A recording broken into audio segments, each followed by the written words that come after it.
नमस्कार, मैं मनदीप कुमार आपका एसके बुक्स के यूट्यूब चैनल पर स्वागत करता हूं। आज जो हम पार्ट करेंगे वो है ग्रेविटेशन का part 5।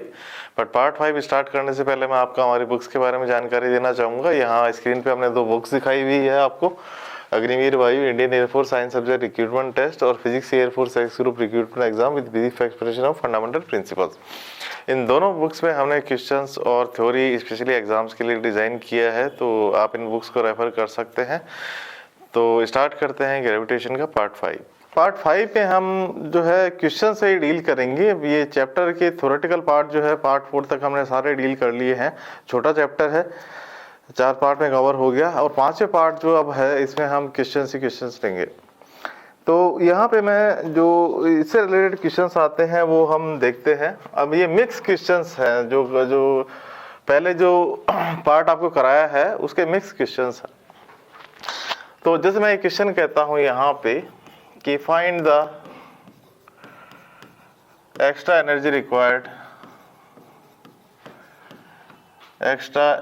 Required to shift a satellite from orbit of 2r radius to 3r, where m and m are mass of earth and satellite। तो देखिए यहाँ पे क्या हम पूछ रहे हैं कि जैसे मान लीजिए समथिंग ये मास ऑफ अर्थ m है, इसका रेडियस समथिंग r है, मेरे को ये भी लिखना चाहिए, and r is the radius of earth. r is the radius of earth. तो इसमें क्या है, देखिए 2r जो है यहाँ पे एक सैटेलाइट है, मतलब 2r रेडियस पे, ऑर्बिटल रेडियस, और इससे मुझे 3r पे शिफ्ट करना है। तो मुझे इस पे 3r पे शिफ्ट करना है। ये जो ऑर्बिटल रेडियस है ये 3r हो जाए, तो इस सैटेलाइट को मुझे इस ऑर्बिट में भेजना है। तो क्या एक्स्ट्रा एनर्जी मेरे को देनी पड़ेगी ताकि ये इस जगह शिफ्ट हो जाए। तो देखिए थोड़ा सा बात करते हैं यहाँ पे एनर्जी की। तो एनर्जी जो है, पहले तो मैं उसका थोड़ा सा आपको डिटेल बताऊं कि जैसे हम ये कहते हैं कि ये पॉइंट 1 है और ये जो पॉइंट है ये 2 है। तो टोटल एनर्जी की बात करते हैं। सबसे पहले टोटल एनर्जी जो है मैं आपको निकाल के बताता हूँ ये क्या होती है। Total energy of A satellite, देखिए बड़ा सिंपल सा रिलेशन है।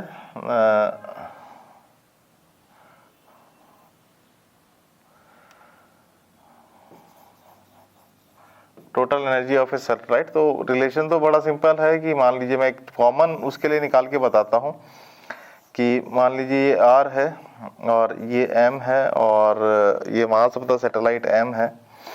तो जो mv²/r है ये बाहर की तरफ लगता है और जो Gmm/r² है ये अंदर की तरफ लगता है। तो यहाँ से हम कहते हैं Gmm/r² that is equal to mv²/r। तो यहाँ से हम कहते हैं mv² that is equal to Gmm/r या mv² हाफ अगर ले लेते हैं तो ये आ जाता है Gmm/2r। तो देखिए हाफ mv² जो है काइनेटिक एनर्जी है। जो टोटल एनर्जी है, पोटेंशियल एनर्जी की अगर बात करेंगे तो कितनी होती है, ये होती है -Gmm/r।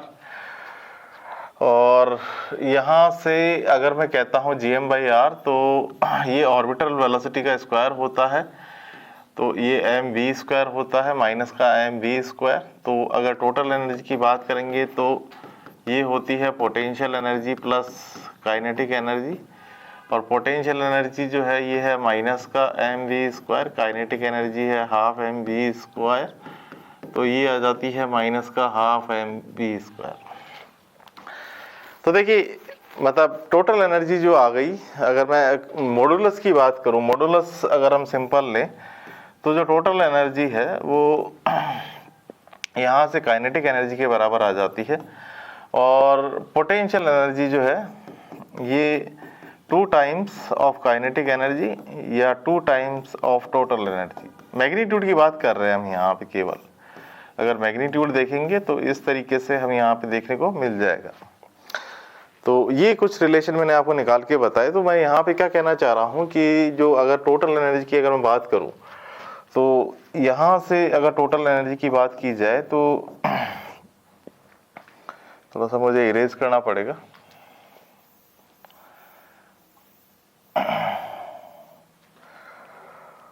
तो टोटल एनर्जी जो है ये आ जाएगी मेरे पास half M B square minus of G M M divided by R.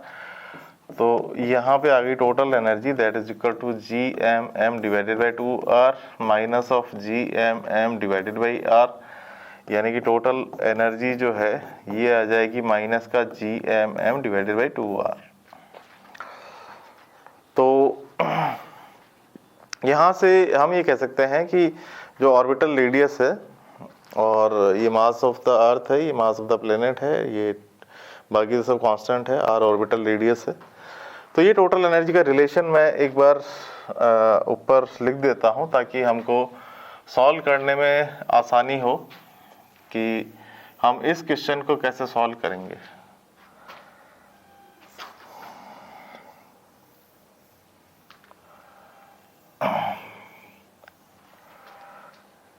तो ये मैं लिख देता हूँ total energy that is equal to minus of G M M divided by 2r। तो अब बात करते हैं हम कि यहाँ पे ये जो पार्ट हुआ हमारे पास 2r ऑर्बिट से हमको 3r ऑर्बिट में भेजना है, तो जो टोटल एनर्जी एट 1 है वो मैं निकालता हूँ। तो ये टोटल एनर्जी एट 1 है that is equal to minus of G M M divided by 2 और मल्टीप्लाइड बाई 2r। तो यहाँ से आ जाएगा माइनस का G M M divided by 4r, और जो टोटल एनर्जी एट 2 है जब इसकी बात करेंगे तो ये आ जाएगा माइनस का G M M divided by 2 multiplied by 3r। तो यहाँ से आ जाएगा माइनस का G M M divided by 6r। तो हमने ये एनर्जी निकाली, फर्स्ट पे निकाली, सेकंड पे निकाली। तो अब ऑब्वियस सी बात है कि मेरे को एक्स्ट्रा एनर्जी कितनी देनी पड़ेगी। तो जो एक्स्ट्रा एनर्जी है वो मेरे को देनी पड़ेगी। तो ये मैं कहता हूँ यहाँ से जो एक्स्ट्रा एनर्जी है, तो ये एनर्जी मैं कहता हूँ ये एनर्जी है final energy minus of initial energy, E2 minus E1, total energy, total energy. तो देखिए ये कितना है, यहाँ पे टोटल एनर्जी है 2 है G M M divided by 6r minus of minus G M M divided by 4r। तो इसको सॉल्व करते हैं तो ये G M M divided by R इस तरीके से कॉमन ले लेता हूँ मैं, 1/4 माइनस 1/6। तो यहाँ से आ जाता है G M M divided by R और मल्टीप्लाइड बाई 1/12। तो यहाँ से मैं कहता हूँ कि ये आ जाता है G M M divided by 12r। तो यहाँ से रिलेशन आ गया G M M divided by 12r। तो इस पार्ट को अगर देखेंगे तो ये एक्स्ट्रा एनर्जी रिक्वायर्ड है एक सैटेलाइट को 2r ऑर्बिट से 3r ऑर्बिट में भेजने के लिए। ये एक्स्ट्रा एनर्जी हमको देनी पड़ेगी G M M divided by 12r। चलिए नेक्स्ट क्वेश्चन लेते हैं आप।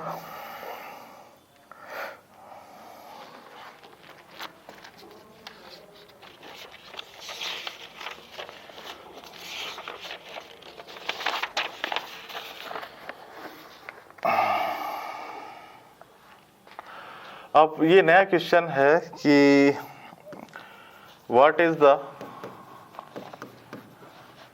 Ratio of acceleration due to gravity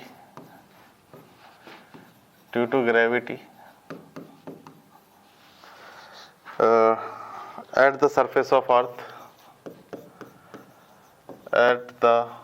surface of earth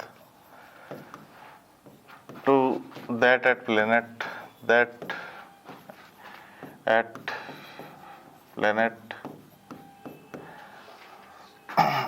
if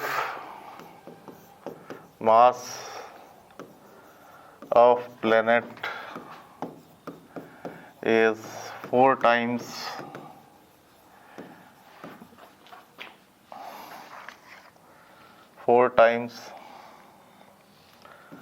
and radius 2 times that of earth,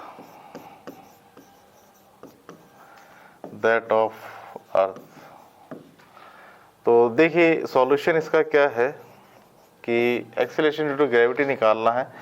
तो जो ग्रेविटेशन एक्सीलरेशन है सरफेस ऑफ द अर्थ पे, ये होता है gm divided by R square.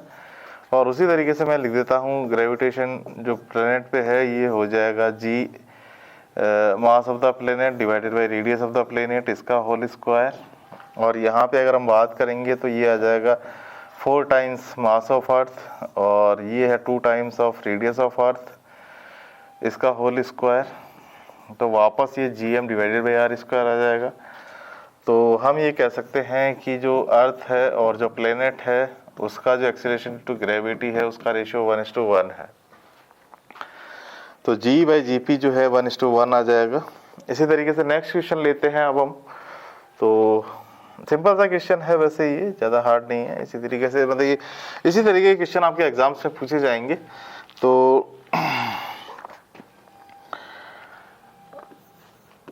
if a planet is having density twice of Earth density and radius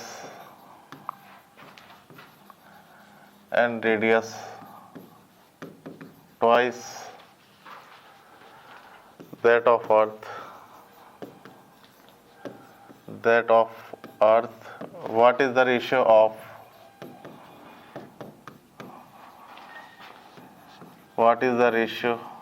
of acceleration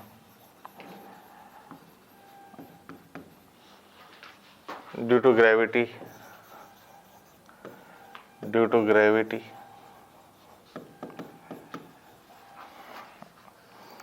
तो ये बात करते हैं हम। तो सबसे पहले मैं एक छोटा सा रिलेशन निकालता हूँ g that is equal to g capital M divided by R square. और अगर हम बात करें कि मास क्या होता है तो ये होता है डेंसिटी मल्टीप्लाइड बाई वॉल्यूम। तो इसको फर्दर सॉल्व करते हैं। तो डेंसिटी तो ऐसा कैसा रहने देते हैं और ये हम करते हैं 4/3 पाई आर क्यूब। तो यहाँ से आ जाता है 4/3 पाई रो जी और आर। तो ये एक्सीलरेशन ड्यू टू ग्रेविटी का रिलेशन आता है। तो हमने क्या पूछा है कि एक प्लेनेट और अर्थ के बीच में जो ग्रेविटी का रेशियो है, एक्सीलरेशन ड्यू टू ग्रेविटी का रेशियो, वो क्या होगा। तो पहले तो मैं प्लेनेट का बता देता हूँ, 4/3 पाई जी रो और ये आर है, ये सब प्लेनेट का है। और ऐसा का ऐसा अर्थ के लिए हम पुट कर देते हैं रो ऑफ अर्थ और आर ऑफ अर्थ।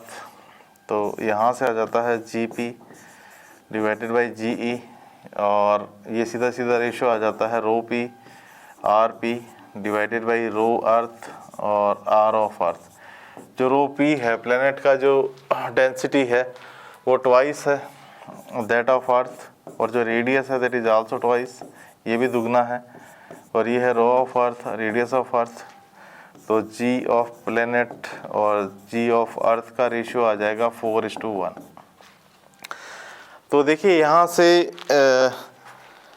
ये इस तरीके से आ जाता है प्लेनेट का और अर्थ का रेशियो। अगर डेंसिटी दी हुई हो तो इस तरीके से हम कर सकते हैं। आगे देखते हैं हम क्वेश्चन।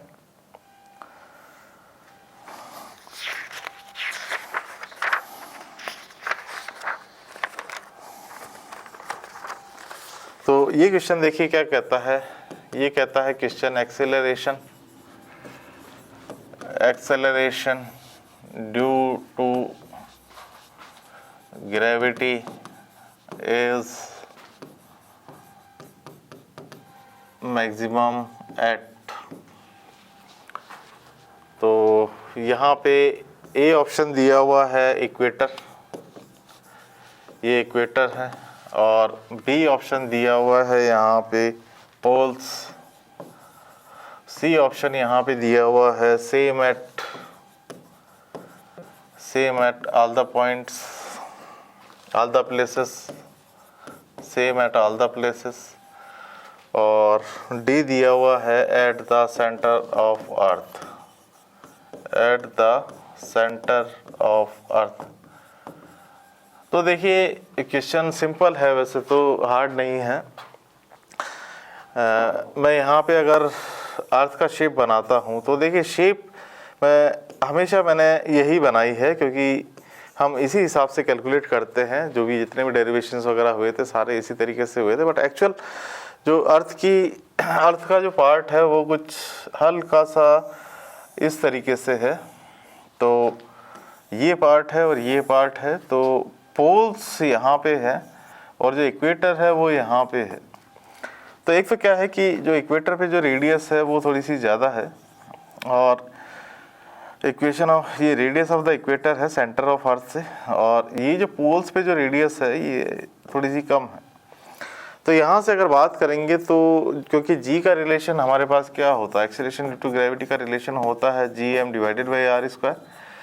तो देखिए ये आर ई ज़्यादा है, आर ई ज़्यादा है, तो अगर मैं यहाँ पे इक्वेटर पे अगर निकालता हूँ तो ये आ जाता है G M divided by R E square. तो पहली बात तो इस शेप के कारण यहाँ पे जो एक्सीलरेशन ड्यू टू ग्रेविटी है वो कम होता है, और यहाँ एक्सीलरेशन ड्यू टू ग्रेविटी ज़्यादा होता है। और सेकेंड थिंग और आती है, एक होता है rotation of earth. Rotation of earth के कारण यहाँ से अगर देखेंगे तो सेंट्रीफ्यूगल फोर्स इस तरफ एक्ट करता है, और जो एक्सीलरेशन टू ग्रेविटी जो होता है उसको अफेक्ट करता है। मतलब ये ऑलरेडी एक्सीलरेशन टू ग्रेविटी एक शेप के कारण तो है ही, और दूसरा क्या है रोटेशन ऑफ अर्थ के कारण और थोड़ा सा कम हो जाता है, जबकि पोल्स पे इसका इफेक्ट नहीं होता है, क्योंकि पोल्स पे जो होता है ये जो रोटेशन के कारण कोई इफेक्ट नहीं होता है। तो सेकंड थिंग ये रोल प्ले करती है। तो मैं क्या कह सकता हूँ कि जो पोल पे जो एक्सीलरेशन टू ग्रेविटी है वो इक्वेटर से तो ज़्यादा होगा। तो एक तो ऑप्शन मेरे पास आता है पोल का, तो ये दो ऑप्शन तो यहाँ पे क्रॉस हो जाते हैं, ये दो ऑप्शन नहीं आते हैं। इक्वेटर पे कम होता है और सेम नहीं होता है सारे प्लेसेस पे। अब सेंटर ऑफ अर्थ की बात करते हैं, सेंटर ऑफ अर्थ पे क्या होता है। तो सेंटर ऑफ अर्थ की अगर हम बात करेंगे तो मैंने आपको एक रिलेशन पहले बताया था, G dash is equal to G1 minus D by R. ये डी जो होता है ये डेप्थ होता है, अगर मैं सेंटर पे चले गया तो ये डेप्थ जो है रेडियस के बराबर हो गया, और यहाँ से अगर हम बात करेंगे तो जी डैश बराबर आ गया 0। तो सेंटर ऑफ अर्थ पे जो एक्सीलरेशन टू ग्रेविटी है वो 0 होता है, तो ये भी ऑप्शन हमारा गलत हो गया। तो यहाँ से अगर देखेंगे तो पोल्स जो है इस पे जो एक्सीलरेशन टू ग्रेविटी है ये मैक्सिमम होता है। तो और आगे क्वेश्चंस करते हैं हम, इसी तरीके के क्वेश्चंस आपके एग्जाम्स में आते हैं।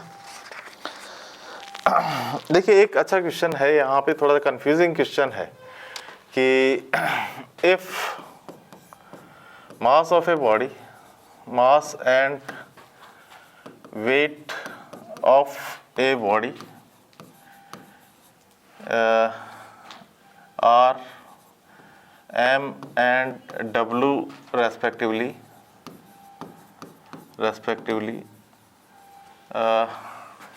on the surface of earth, then what will be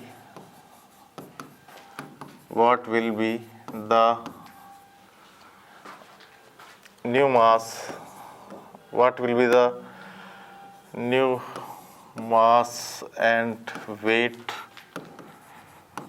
on the surface of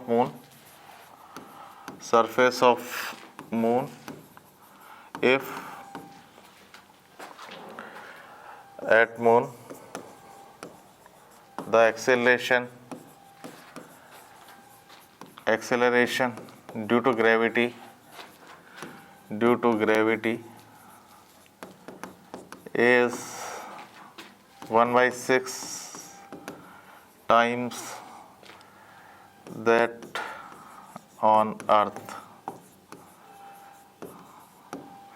देखिए इस तरीके का क्वेश्चन है, तो इस क्वेश्चन को आप अच्छे तरीके से देखिए कि एक मास लिया मैंने और ये जो मास है इसका ये और ये जो रेडियस है, इसमें यहाँ पे सरफेस पे अगर हम बात करेंगे तो ये मास जो है ये m है, और इसका अगर वेट की बात करेंगे तो वेट जो है वो w है।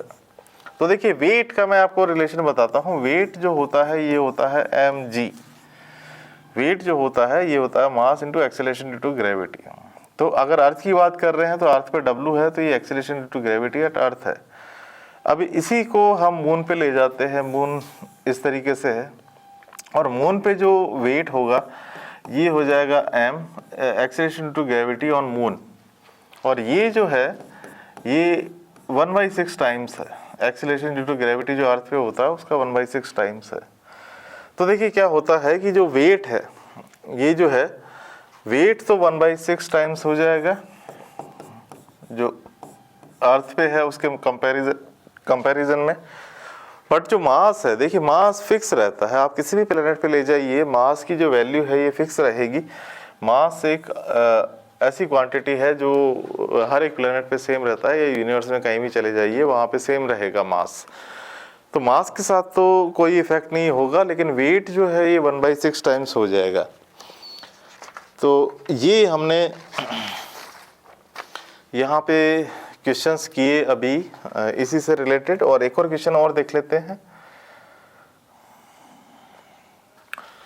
कि if earth stops rotating, if earth stops rotating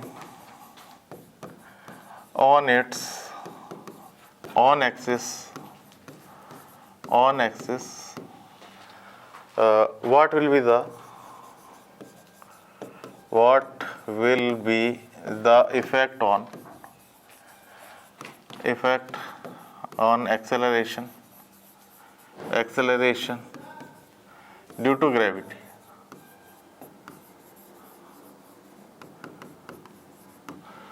A option देते हैं it will increase. B option हम देते हैं इट विल डिक्रीज।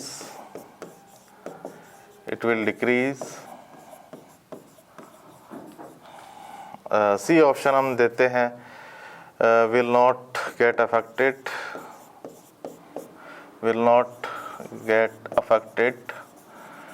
और डी ऑप्शन जो है ये हम देते हैं विल इंक्रीज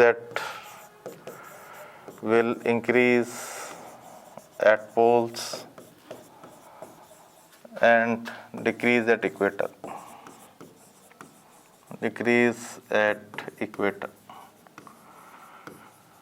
तो देखिए ये चार ऑप्शन दिए हुए हैं, और इस तरीके का क्वेश्चन अगर आ जाता है तो देखिए क्या है इफेक्ट ऑफ रोटेशन का क्या इफेक्ट होता है ऑन एक्सिस के अबाउट। देखिए अर्थ का दो तरीके से रोटेशन होता है। एक अर्थ जो है अपनी खुद की एक्सिस पे रोटेट करती है, और एक सन के चारों तरफ चक्कर लगाती है, वो दूसरा रोटेशन है। तो यहाँ जो बात चल रही है वो ऑन एक्सिस पे बात चल रही है। तो ऑन एक्सिस में देखिए क्या होगा कि ये जो अगर बॉडी है तो उस पर जो m⍵² है, जो सेंट्रीफ्यूगल फोर्स लगता है वो बाहर की तरफ लगता है इक्वेटर। ये इक्वेटर है यहाँ पे, और ये पोल पे इसका इफेक्ट नहीं होगा। ये जो m⍵² जो है उसका इफेक्ट नहीं होगा, क्योंकि रेडियस जो है वो 0 है, तो m⍵² नहीं लगेगा। जबकि यहाँ जो है r डिस्टेंस है, तो उसके कारण ये m⍵² यहाँ पे इफेक्टिव होता है। अब देखिए अगर रोटेट करना बंद कर देती है तो ये m⍵² यहाँ लगना बंद हो जाएगा। g की इफेक्टिव वैल्यू जो यहाँ पे है वो बढ़ जाएगी, तो g एट इक्वेटर जो है वो इंक्रीज हो जाएगा। तो पहली बात तो ये है कि डिक्रीज नहीं होगा इक्वेटर पे, और पोल्स पे इंक्रीज नहीं होगा, तो ये तो ऑप्शन गलत है। अच्छा दूसरा क्या है कि विल नॉट गेट अफेक्टेड, नहीं अफेक्ट तो होगा, इक्वेटर पे तो अफेक्ट होगा इसका, पोल पे चाहे इफेक्ट नहीं हो बट यहाँ पे तो इफेक्ट होगा इक्वेटर पे, तो ये ऑप्शन भी गलत है। अच्छा, थर्ड थिंग क्या है कि अभी जैसे मैंने बताया आपको m²r लगना बंद हो जाएगा तो जो इक्वेटर पे जो फोर्स है ये बढ़ जाएगा। तो देखिए इट विल इंक्रीज, यहाँ से ये ऑप्शन जो है करेक्ट ऑप्शन नज़र आता है, ये ऑप्शन गलत है। तो देखिए यहाँ पे हमने आज कुछ क्वेश्चंस किए कि जो पार्ट 5 में हमने यहाँ पे 4 जो पार्ट हमने शुरू में करवाए थे, यहाँ पे जो लेक्चर दिए थे 4 में जो थ्योरी करवाई थी, उनके बेसिस पे जो क्वेश्चन बचे हुए थे वो आज हमने कवर किए। तो होप ये वीडियो आपको अच्छा लगा होगा, तो कमेंट बॉक्स में ज़रूर लिखिए हमारा ये वीडियो आपको कैसा लगा। हमारे इस वीडियो को लाइक कीजिए, दोस्तों के साथ शेयर कीजिए, हमारे चैनल को सब्सक्राइब कीजिए। धन्यवाद।